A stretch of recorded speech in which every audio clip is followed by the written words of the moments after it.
The night I found out my brother had been mocking my fiancé for 8 straight months, I was standing in my own kitchen, holding a wine glass that was about to slip out of my hand. My name is Claire Bennett. I'm 31 years old. And 3 weeks before my wedding, I learned that the man walking me down the aisle in his head, my older brother Ryan, had spent our entire engagement calling my fiancé the help behind his back. But that wasn't the part that broke me. The part that broke me was finding out my fiancé Daniel had heard every single word of it, for months, and he never told me. Let me back up. Daniel Cortez is an electrician. He owns a small company, 3 trucks, 6 employees, a shop out past the industrial park where he keeps spare breaker panels stacked to the ceiling. He proposed to me on a Tuesday in October, in the parking lot of the hardware store where we'd had our first real conversation 2 years earlier, because that felt more like us than some restaurant with candles. I said yes before he even finished the sentence. My brother Ryan works in finance.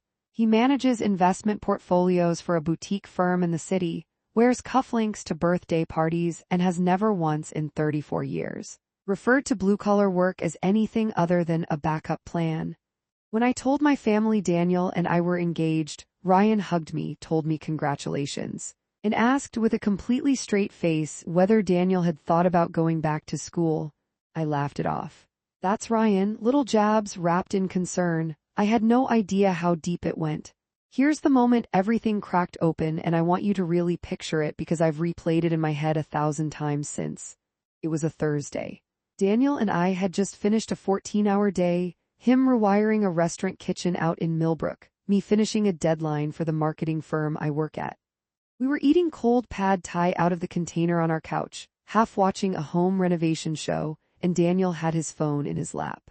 A voicemail notification popped up. He didn't even look at it right away, just tapped it absent-mindedly, put it on speaker so he could keep eating with both hands. It wasn't a voicemail meant for him. It was a voicemail from my mother's phone.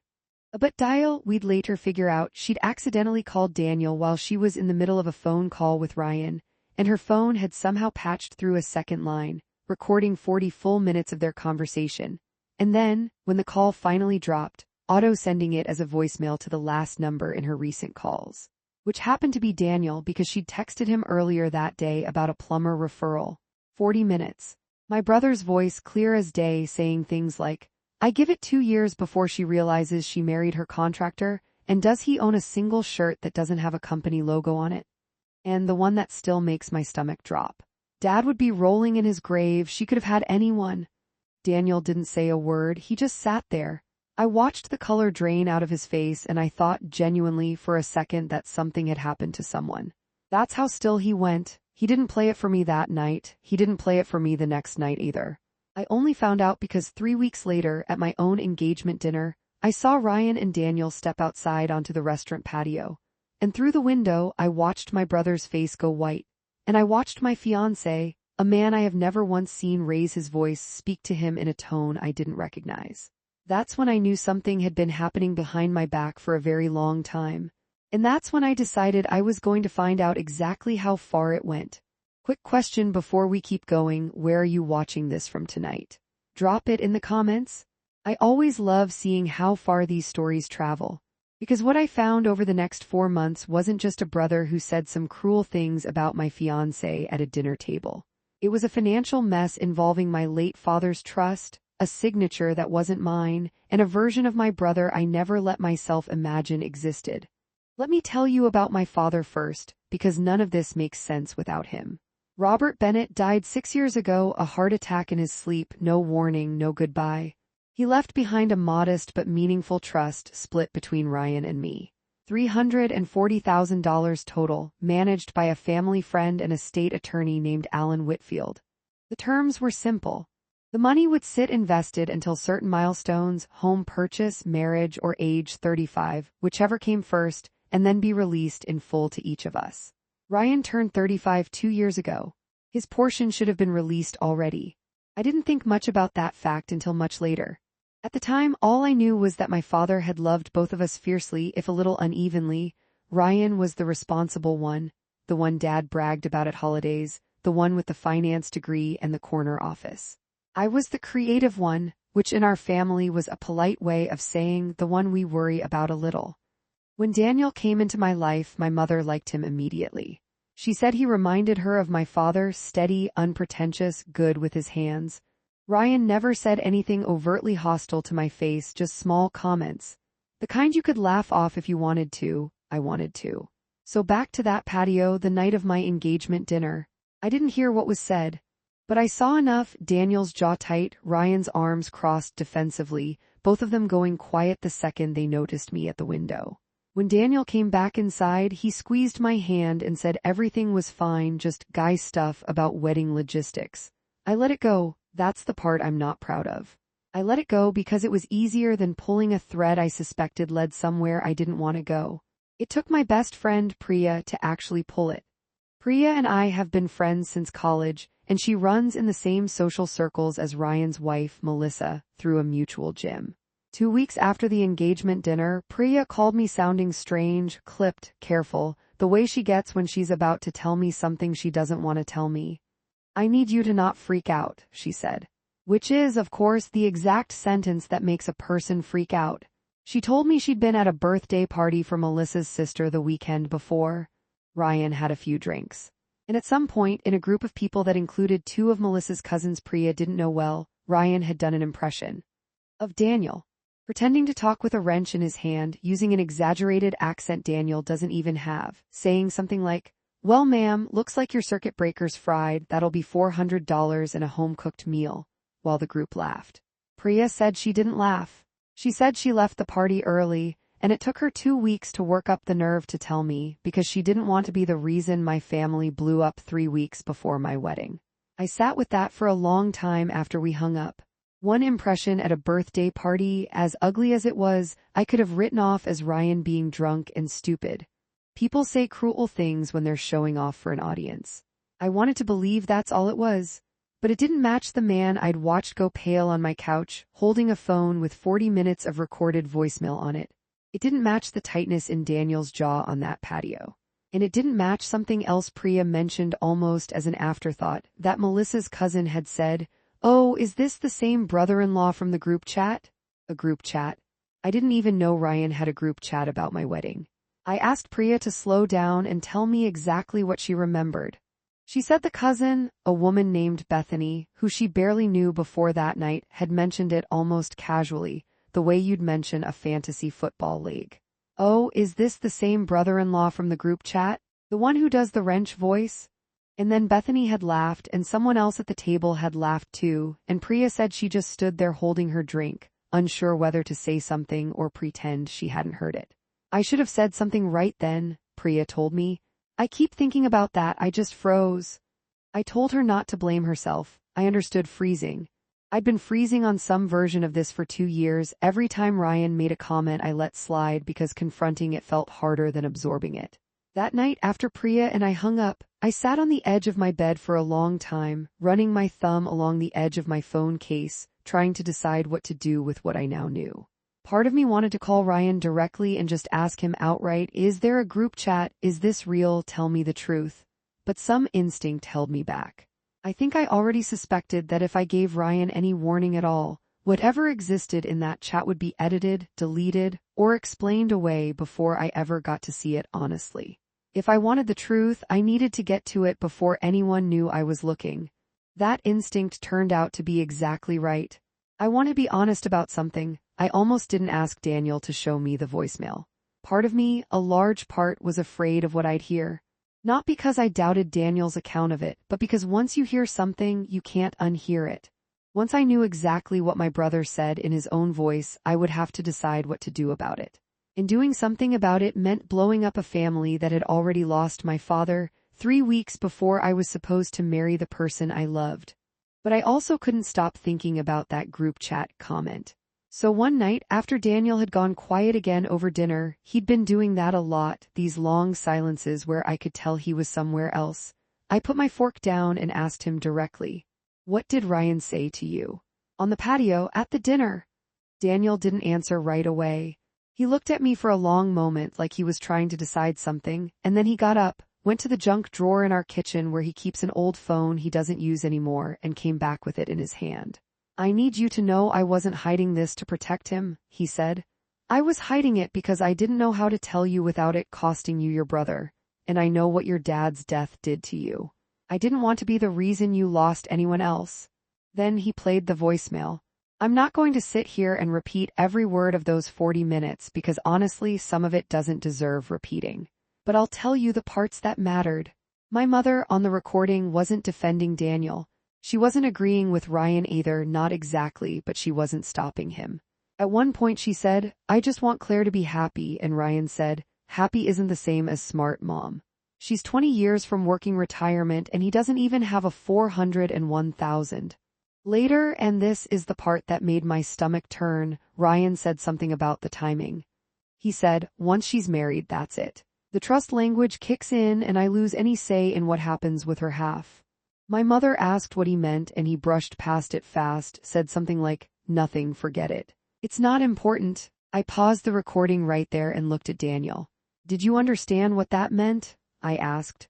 The trust thing, Daniel shook his head. I figured it was just money talk, some sibling thing about your dad's estate. I didn't think it was, I don't know, relevant. I was more focused on the stuff about me. I understood in that moment why he hadn't connected it.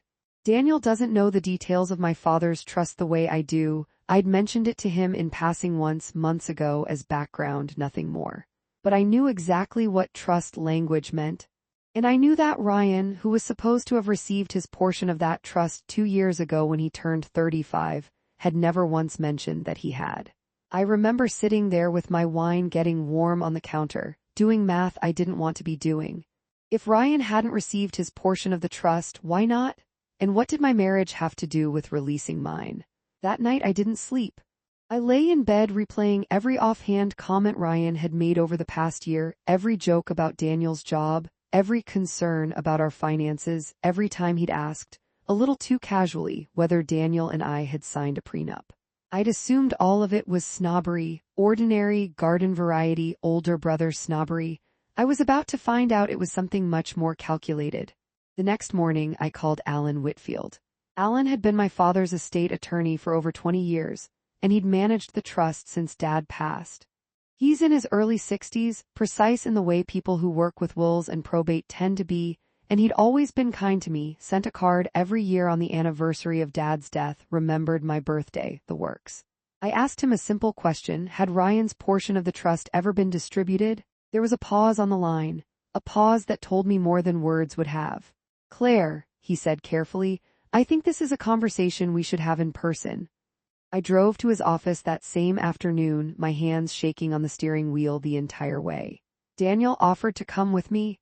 I told him I needed to do this one alone, not because I didn't want him there, but because some part of me still needed to believe there was an innocent explanation, and I didn't want him to see my face if there wasn't. Alan sat me down across from his big oak desk, pulled out a folder, and told me something that took the floor out from under me. His office hadn't changed much since I was a kid tagging along with my father to sign paperwork.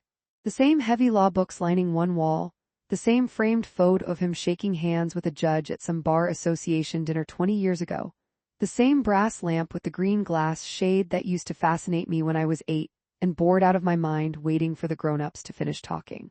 It was strange, sitting in that same chair as an adult, about to hear something that would upend everything I thought I understood about my brother. 2 years ago, when Ryan turned 35, his portion of the trust, $170,000, had in fact been distributed. Alan had processed the paperwork himself, following the standard procedure. Ryan had signed the release documents, the funds had gone into an investment account Ryan controlled, and as far as the trust's records were concerned, that chapter was closed. So he already got his half, I said. 2 years ago, he did, Alan confirmed. Then why does he act like? I stopped myself. I didn't finish the sentence because I didn't fully know what I meant by it yet. I just knew something about the timeline didn't sit right. Claire, Alan said, more gently now, there's something else. And I want to say up front that I don't yet know what it means, but I think you deserve to see it, given what you've told me. He turned his monitor toward me and pulled up a scanned document, the release authorization for my portion of the trust. Not Ryan's, mine.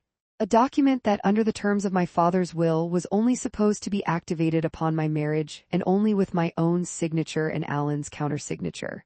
There, at the bottom of the page, was a signature that said Claire Bennett.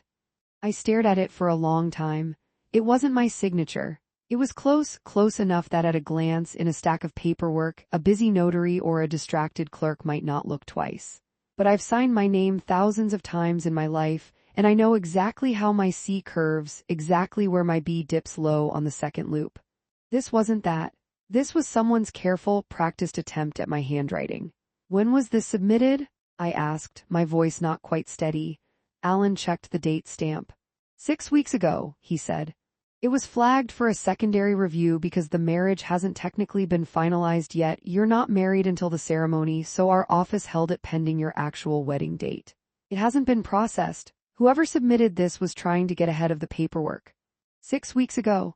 That was almost exactly when Ryan had started asking, very casually, whether Daniel and I had picked a specific date for the ceremony yet, not the wedding, the actual legal moment, the signing of the marriage license. I left Alan's office with a photocopy of that forged signature in my bag and a feeling in my chest I can only describe as ice water. Somebody had tried to access my share of my father's trust before I was even legally married.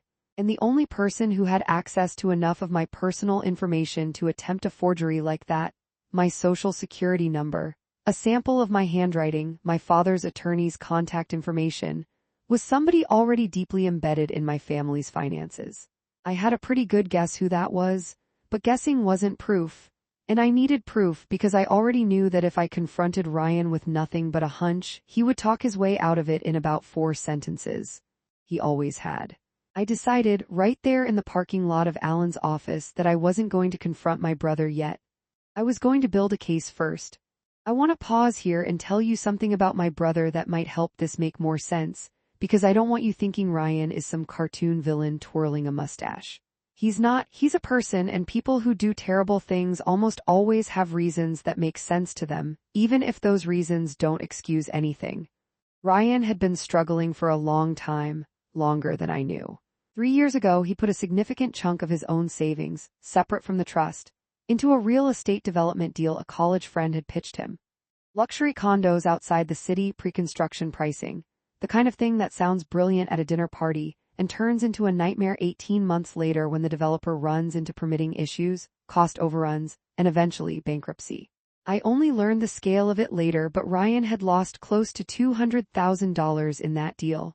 Money he'd borrowed against his house to invest on top of his own savings. He never told our mother. He definitely never told me. As far as our family knew, Ryan was still the golden child, 6-figure salary, beautiful house, effortless success. The truth, it turned out, was that Ryan had been drowning for 3 years, quietly refinancing, juggling credit lines, terrified that the moment anyone in the family found out he'd made a catastrophic financial mistake, the story of responsible Ryan versus creative needs help Claire would flip on its head. So when his portion of the trust came through 2 years ago, $170,000, instead of it being the windfall it should have been, it went almost entirely toward patching the hole from the real estate deal. Gone within months, and Ryan was still underwater. That's the part of this story that actually made me sad once I understood it, not because it excuses anything he did next, it doesn't, but because I think, somewhere in there, Ryan looked at my engagement to Daniel, a steady, hardworking, financially unglamorous man who made me happier than I'd ever been, and felt something that had nothing to do with Daniel at all. He felt like the family narrative he'd built his entire identity around was collapsing, and I was, without even trying, about to end up more financially secure and more genuinely happy than he was. Insecurity dressed up as snobbery, fear dressed up as concern. It's an old disguise, and I'd fallen for it my whole life. I learned most of these details later, piece by piece, through a combination of Alan's careful digging and eventually things Ryan admitted himself once there was no point denying them anymore. But I want to lay them out here in order, because understanding the shape of Ryan's debt is the only way the rest of this story makes sense.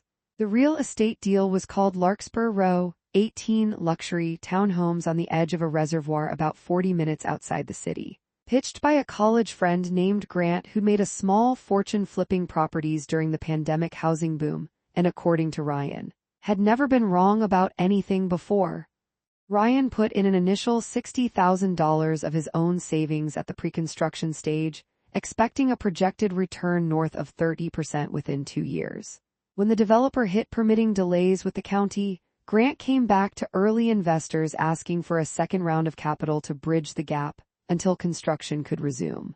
Ryan, already in for $60,000 and unwilling to walk away and lose it outright, took out a home equity line of credit against his and Melissa's house and put in another $90,000. 8 months later, the county revoked the permits entirely over a wetlands dispute nobody had flagged during due diligence. Grant declared the development entity bankrupt. Ryan's $150,000 combined investment was gone, along with any equity cushion he'd had in his home, and he was now carrying a home equity line with monthly payments he hadn't budgeted for on top of his mortgage. He told no one, not Melissa, not our mother, not me. For a man whose entire identity in our family had been built around being the reliable one, the one with the corner office, the one Dad used to introduce at parties as my son, the numbers guy, admitting a mistake of that size felt, to Ryan, like admitting the whole persona was a lie. So instead of admitting it, he did what a lot of people quietly drowning in debt do. He kept up appearances, refinanced twice to keep the monthly payments manageable, and waited for something, anything, to bail him out. That something arrived on paper 2 years ago when his portion of Dad's trust vested. On paper, $170,000 should have been the exact rescue he needed. In practice, it went almost entirely toward paying down the home equity line and covering 2 years of quietly accumulated credit card debt he'd used to bridge the gaps in between. Within about 5 months, the trust money was gone, and Ryan was functionally back where he started, except now there was no trust cushion left to fall back on if anything else went wrong. None of that makes the forged signature okay. None of that makes the 8 months of mockery okay, or the group chat, which I was about to find out was very real and very active. But I want to be fair to him, even now, because I think that's the only way to actually understand what happened, and honestly, it's the only way I've been able to make peace with any of it since. Here's what I did next. I asked Priya to get me into that group chat, or at least get me screenshots of it. She wasn't in it herself, but Melissa's cousin, the same one who'd made the offhand group chat comment at the party, was, and after some careful, casual conversation over coffee, Priya is much better at this kind of thing than I am. The cousin agreed to forward some screenshots, on the condition her name never came up. She said she'd felt uncomfortable in the chat for a while and had actually left it weeks earlier. What I saw when those screenshots landed in my inbox took my breath away.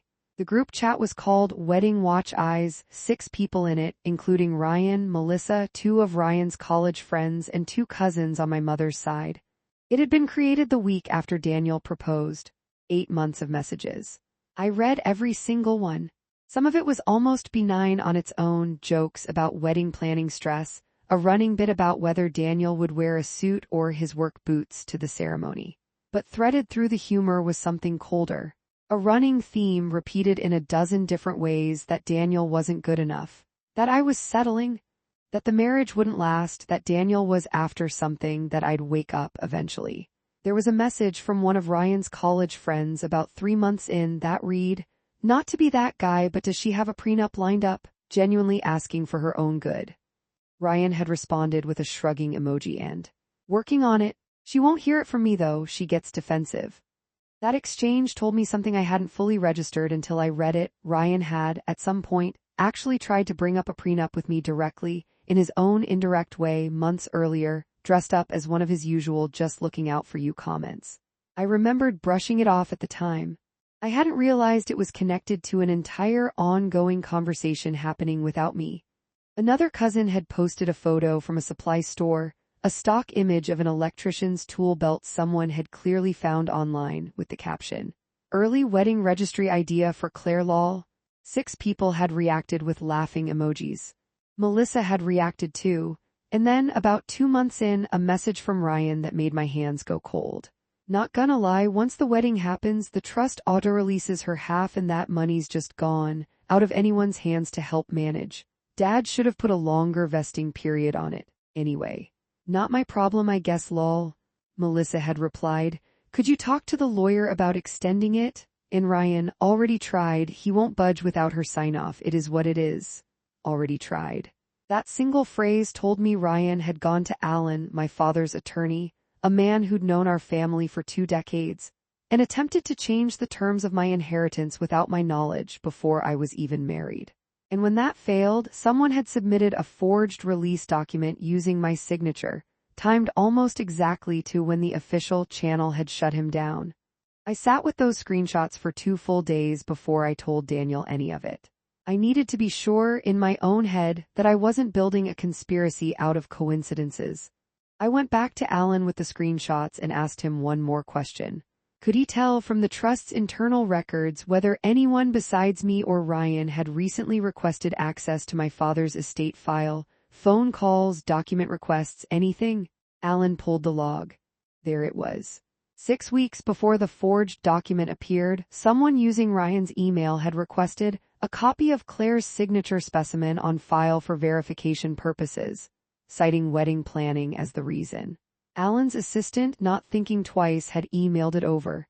That was how they got my signature to copy. I remember Alan looking at me across that desk, visibly uncomfortable, and saying, "Claire, I have to be honest with you. If this document had gone through before I flagged the marriage status discrepancy, your entire portion of that trust could have been redirected into an account your brother controls, under the pretense of managing it on your behalf during the wedding chaos. It's not something I would have caught in time." I asked him what would happen now. He told me 2 things. First, that the attempted forgery was a serious matter, potentially criminal, definitely something that would need to be reported to the trust's insurer and possibly law enforcement, depending on what I wanted to do. Second, that regardless of what I decided about Ryan personally, the estate's protocols required a formal investigation before my own funds could be released, which meant my wedding, 3 weeks away at that point, was now tangled up in a fraud inquiry involving my own brother. I sat in my car in the parking lot outside Alan's office for almost an hour before I could drive home. Here's a quick aside, because I promised myself when I started telling this story that I'd be honest about the ugly parts, including my own. For about 2 of those 3 weeks before the wedding, I considered calling the whole thing off. Not the relationship, Daniel was never in question. I mean the wedding itself, the ceremony, the guest list that included my mother and my brother and 40 other people who had no idea what was unfolding underneath the surface of our family. I felt embarrassed. I felt exposed. I felt honestly a little bit stupid, like I should have seen this coming, like the help him go back to school comment 2 years earlier should have told me everything I needed to know, and I'd just been too eager to keep the peace to actually look at it. Daniel was the one who talked me down from postponing anything. "You don't owe him a wedding," he told me one night, sitting on the edge of our bed while I stared at a stack of seating charts I couldn't bring myself to finish. "But you don't have to give up yours either. Whatever Ryan did, that's Ryan's mess. Don't let him take this too." That distinction mattered more than I expected it to. This wasn't only about protecting my father's money or even about protecting myself from Ryan. It was about refusing to let someone else's insecurity dictate the shape of my life again. Because if I was honest with myself, that's what I'd been doing since I was a teenager. Shrinking a little, deferring a little, letting Ryan's comfort take priority over my own, because that's the role I'd always played in our family. I called Priya that same week, mostly just to talk it through out loud with someone who wasn't directly inside the mess.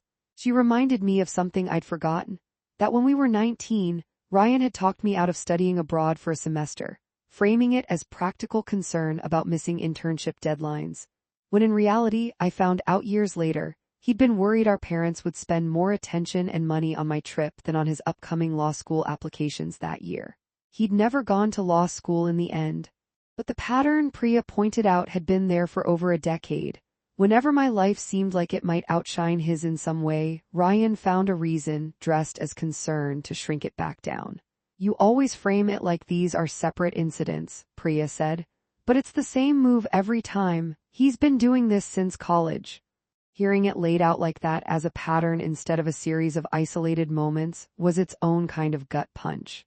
It reframed years of my life I'd chalked up to ordinary sibling friction into something with a much clearer, much colder shape. I decided the wedding would happen. But I also decided Ryan needed to answer for what he'd done to me and to Daniel before that day came. I asked Alan for one favor, to hold off on formally reporting the forgery for 2 weeks, giving me a window to handle the family side of this directly, provided I understood that this delay carried some risk if Ryan tried anything else in the meantime. He agreed reluctantly and had his office quietly flag my file so nothing could move without his personal sign-off. Then I called a family meeting. Not a confrontation, not yet. Just dinner at my mother's house, the four of us. Me, my mother, Ryan, and Melissa. Daniel offered to come. I told him this first round needed to happen without him in the room because I needed my family to answer to me directly, not perform for an audience. I still remember sitting at my mother's kitchen table, the same table where I did homework as a kid, where my father used to sit with the newspaper every Sunday morning laying out piece by piece everything I'd found. The voicemail. Priya's account of the birthday party, the group chat screenshots, the forged signature, the email requesting my signature specimen for wedding planning purposes. My mother went white. She kept saying, "I didn't know, I swear to you, I didn't know." And I believed her about the forgery. I don't think she had any idea Ryan had gone that far. But I also watched her face when I brought up the voicemail, and I could tell, from the way she didn't quite meet my eyes, that she'd known about the mockery for a long time and had simply chosen not to tell me, the same way she'd chosen not to shut it down when it was happening right in front of her. Ryan didn't deny the group chat. He couldn't. The screenshots were sitting right there on my phone, but when I got to the forged signature, something in his face changed. Not guilt exactly, panic. "That's not Claire, that's not what it looks like," he said. "I was trying to protect you. Dad's trust language is outdated, it doesn't account for—" "Did you sign my name, Ryan?" He didn't answer for a long time. Melissa, sitting beside him, had gone very quiet, staring at her hands. "I was going to explain everything before it actually processed," he finally said. "I never meant for it to actually go through without you knowing. You tried to redirect my inheritance into an account you control 3 weeks before my wedding without telling me," I said. "Explain to me how that was ever going to end with me finding out in a way that felt okay." He had no answer for that. Neither did anyone else at that table. "I wish I could tell you that dinner ended with some kind of clean resolution," Ryan breaking down, apologizing fully, everyone hugging it out before dessert. "That's not what happened, and I think if I told you it did, this story would stop being honest. What actually happened is that Ryan got defensive. He accused me of always making him the villain, said I was blowing this out of proportion, and at one point said something that genuinely shocked me. You have no idea what it's like to actually carry responsibility in this family. You get to be the fun one who marries whoever she wants. I'm the one who has to make sure everyone's taken care of." I sat with that sentence for a long time afterward, because underneath the deflection, I think it was the most honest thing he said all night. Ryan genuinely believed, maybe still believes, that his role in our family was to manage everyone's outcomes, financial and otherwise, and that this gave him license to intervene in my life however he saw fit, even if intervening meant forging my signature. My mother tried at one point to soften things. She said something like, "I'm sure Ryan didn't mean for it to go that far, honey. He's just been under a lot of stress." And I remember feeling a flash of real anger at that, more than I'd felt toward Ryan himself in that moment. Because that sentence was the exact mechanism that had let this go on for 8 months in the first place. Someone finding a gentler word for what Ryan had done, so the family could keep pretending the underlying behavior wasn't as serious as it actually was. "Mom," I said, "he hired a lawyer to try to change the terms of Dad's trust behind my back, and when that didn't work, somebody signed my name on a legal document. I need you to say that sentence back to me the way it actually happened, not the version that makes it easier to sit at this table." She didn't say anything else after that. I think, in her own way, that was her hearing it. I told Ryan, as calmly as I could manage, that I wasn't interested in relitigating our childhood roles. I told him I needed him to understand 3 things clearly. 1. I knew about the debt from the real estate deal. Alan had, with my permission, done some quiet digging into Ryan's financial history once the forgery came to light, since it was relevant to establishing motive, and the picture had become clear. 2. I knew he'd requested my signature specimen from Alan's office under false pretenses. 3. The forged document existed, was dated, and was sitting in a file that Alan's office had already flagged for their insurer. "I'm not asking you," I said. "I'm telling you what happens next. You're going to pay back every dollar tied to that attempted transfer in writing with a repayment schedule Alan approves. You're going to tell Mom the truth about the real estate deal, because she deserves to know why her son has been drowning in secret for 3 years. And you're going to stop treating my fiancé like a joke in a group chat, because he is going to be part of this family whether you respect that or not. Ryan asked what would happen if he refused. I told him the truth, that Alan already had everything he needed to refer the forgery attempt for a criminal fraud investigation, and that the only reason it hadn't happened yet was because I'd asked for 2 weeks to handle this as a family first. That clock, I told him, was almost up. He didn't storm out. He didn't yell. He just sat there, and for the first time in longer than I could remember, my older brother looked genuinely small. Melissa spoke up before we left the table. She told me she hadn't known about the forged document, that Ryan had told her he was just handling some paperwork. But she admitted she'd known about the group chat, had participated in some of it, and was ashamed of that now that she was hearing it read back to her in the context of everything else. She apologized to me directly. It was the only apology that night that felt fully real. I drove home that night and sat in my car in our driveway for a long time before going inside. Daniel came out to check on me. He said he'd been watching from the window, could tell from my face something heavy had happened. I told him everything. All of it, start to finish, including the parts where I hadn't fully defended him at that table the way I wished I had. Because I'd been so focused on the money and the fraud that Daniel's dignity had almost become secondary in my own head, and that bothered me more than almost anything else that night.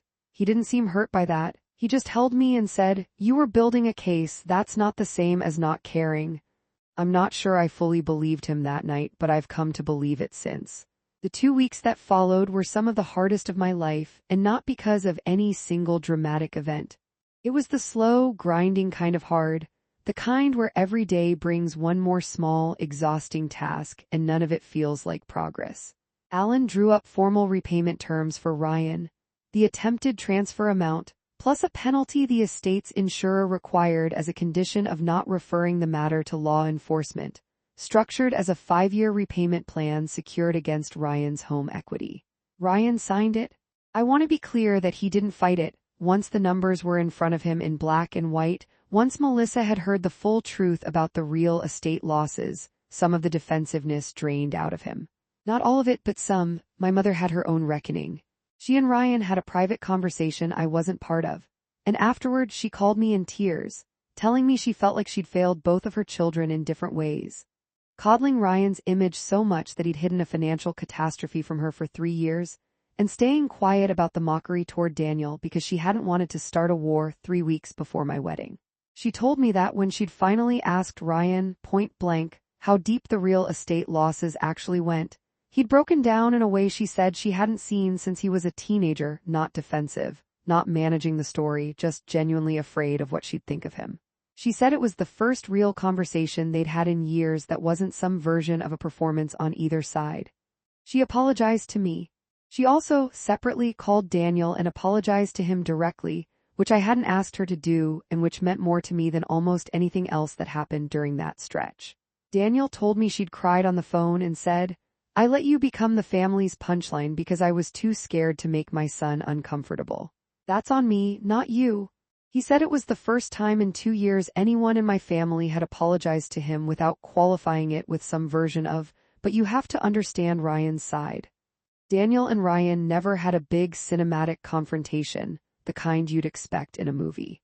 What they had was smaller and, honestly, more real.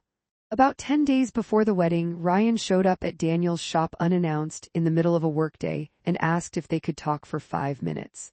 Daniel told me about it that night. He said Ryan didn't try to justify anything. He said, more or less, "I was jealous of how easy you make things look, and I took it out on you instead of dealing with my own mess. I'm not asking you to forget it. I just needed to say it to your face instead of behind your back, for once." Daniel said Ryan looked genuinely out of place standing there in the shop, surrounded by spare breaker panels and spools of wire, and that the discomfort in his posture made the apology feel less rehearsed than it might have somewhere more comfortable. Daniel said he appreciated the honesty, but that trust wasn't something that got rebuilt in one 5-minute conversation in a parking lot. He told Ryan he was willing to be civil, for my sake, at the wedding and beyond, but that civil and close were two very different things, and Ryan would need to earn the second one over a long stretch of time, not a single apology. Ryan nodded, shook his hand, and left without pushing for anything more than that. Daniel told me later that the fact he didn't argue for a faster path back into anyone's good graces was, oddly, the thing that made him think Ryan might actually mean it this time. I think that's the most honest kind of ending this story could have had. Not a dramatic villain gets what's coming moment. Just a slow, uneven, partial repair, the kind that leaves room for things to still get better or to still fall apart again, depending on what Ryan actually does with the next several years of his life. The forged document was never fully resolved in some triumphant legal sense. The insurer accepted the private repayment agreement in lieu of pursuing criminal charges, largely because I asked them to, and because Alan vouched for the fact that the funds had never actually left the estate. My portion of the trust was released correctly on my actual wedding date, 3 weeks after that dinner at my mother's table, exactly as my father's will had always intended. The wedding happened. I want to tell you about it, because I think it matters that this story doesn't end in a courtroom or a shouting match. It ends in a backyard. We got married in Daniel's parents' backyard, under a string of lights his own crew had wired the week before. On a folding wooden arch Daniel built himself out of reclaimed lumber from an old barn his father had torn down. My mother cried through the whole ceremony. Priya stood up as my maid of honor and gave a toast that made half the yard laugh and the other half cry, sometimes in the same sentence. I remember standing at the edge of that backyard about 10 minutes before the ceremony started, watching the guests find their seats, folding chairs Daniel's crew had borrowed from a church down the road, arranged in uneven rows on grass that still smelled like it had been cut that morning. My mother was fussing with the boutonnieres. Priya was doing one last check of my hair in a compact mirror. And somewhere behind me, I could hear Daniel's father telling one of his old work buddies loudly and proudly that his son had wired the whole string light setup himself, soup to nuts, no shortcuts. It struck me standing there that this was the actual truth about Daniel that Ryan's group chat had spent 8 months mocking, not a punchline about work boots, but a man who builds things carefully with his own hands for the people he loves, and does it without needing anyone's approval to feel proud of it. Ryan was there. He sat in the second row, not the first. I'd made that decision and he didn't argue it. He didn't give a speech. He didn't need to. At the reception, I watched him shake Daniel's hand, and I watched Daniel shake it back, and neither of them lingered in the handshake or forced a smile that wasn't there. It was polite, it was distant. It was, for where we all were at that moment, exactly right. Later in the evening, during the first dance, I caught Ryan standing near the edge of the string lights, alone, not dancing, just watching. I don't know exactly what was going through his head in that moment. Maybe regret. Maybe something closer to grief for the version of our family that existed before any of this came out. I didn't go over to him.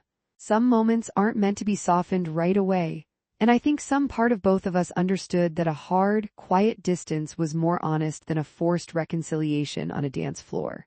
At one point during the reception, Ryan found me near the drink table and said quietly, "I know sorry doesn't undo any of it. I'm still going to say it. I'm sorry, Claire, for all of it, the group chat, the paperwork, all of it. I don't expect you to just move past this. I just needed you to hear it on the day it actually mattered." I told him I appreciated it. I also told him that trust, for me, wasn't a thing that got restored by a single conversation at a wedding reception. That it would take years, if it happened at all, and that the years would be measured by what he actually did, not what he said in a nice moment surrounded by string lights and open bar tabs. He nodded. He understood. I think, for the first time in a long time, my brother actually understood something about me instead of just deciding things about me from a distance. It's been 8 months since the wedding as I'm telling you this. Ryan is 2 years into his 5-year repayment plan, and as far as I know, he's kept current on every payment. He and Melissa came to dinner at our house once about 4 months ago, the first time he'd ever actually sat at our table in our home, instead of judging it from the outside. He asked Daniel real questions about his business, not performative ones. He didn't make a single joke about work boots. I won't pretend it's fully healed. There are still moments, a family group text where I hesitate before adding him, a holiday where the air between us is a little too careful, where I can feel the scar tissue of what happened. I don't think that ever fully disappears, and honestly, I've made peace with that. Some relationships don't go back to what they were. They become something else instead, smaller, more careful, more honest in the parts that remain, even if less warm than they used to be. I want to close with something that isn't really about Ryan at all. It's about Daniel. Somewhere in the middle of all this, the forged signature, the group chat, the dinner table confrontation, I kept coming back to one detail that stuck with me more than any of the financial fraud, more than any of the mockery. It was the image of Daniel sitting on our couch, 40 minutes of cruel voicemail playing out loud, and choosing to say nothing to me for weeks. I asked him, once things had settled, why he waited so long. He said, "Because I know what your family means to you. I know what losing your dad did to you. I didn't want to be the reason you had to choose between me and them, so I decided I'd just carry it myself instead." I told him that wasn't his decision to make alone, that carrying something that heavy silently for my sake wasn't protection. It was its own kind of loneliness, and I didn't want him carrying anything alone in this marriage, not even the ugly stuff. Especially not the ugly stuff, he agreed. We made a kind of promise to each other that week, sitting at our kitchen table with 2 mugs of coffee going cold between us, that whatever came at us, we'd bring it to each other immediately, even when it was messy, even when it risked upsetting someone we loved. Especially then. Looking back now, I think the 8 months of silence Daniel carried and the years of small deferrals I'd made toward Ryan actually came from the same place, even though they looked completely different on the surface. Daniel stayed quiet because he thought protecting me meant absorbing pain alone. I stayed quiet for years because I thought keeping the peace meant absorbing Ryan's insecurity as if it were my job to manage it. Neither of those instincts came from weakness, exactly. They came from love, misapplied. Part of what this whole ordeal taught me is that love that stays silent to avoid a hard conversation isn't actually protecting anyone.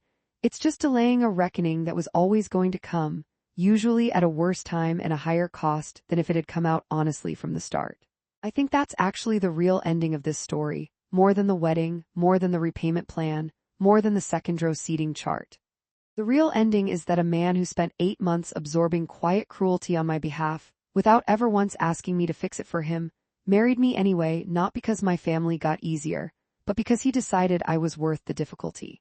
And my brother, for all his mistakes, is at least trying now to become someone worth trusting again. Whether he gets there or not is still being written. I don't know the ending to that part yet. I'm not sure anyone does, including Ryan. But I know this much. I'm not the same person I was the night I stood in my kitchen holding a wine glass, 3 weeks from my wedding, learning that the people who were supposed to love me unconditionally had instead been keeping score behind my back. I stopped being the creative one who smoothed things over to keep the peace. I became someone who asks hard questions and waits for real answers, even when the answers take months to arrive, even when they cost something. If there's a lesson in any of this, I think it's a quiet one. Not revenge is sweet, because honestly there wasn't much sweetness in watching my own brother's face crumble across a dinner table. It's something smaller and harder than that. The people who truly love you will tell you the truth even when it costs them something. And the people who claim to love you while managing you from the shadows are telling you, in their own way, exactly how much they actually think of you. I chose to believe the man who stayed quiet to protect me over the brother who stayed quiet to control me. I think that's the only real difference that ever mattered in this whole story. Thank you for sitting through this one with me. If you've ever had a family member who loved you in public and undermined you in private, I hope this story made you feel a little less alone in that particular kind of hurt.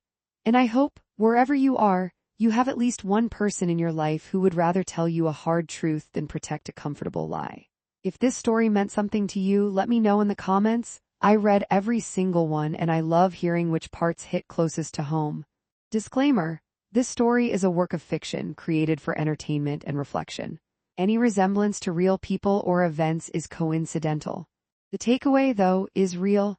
The people who truly care about you will risk an uncomfortable truth before they let a comfortable silence protect them.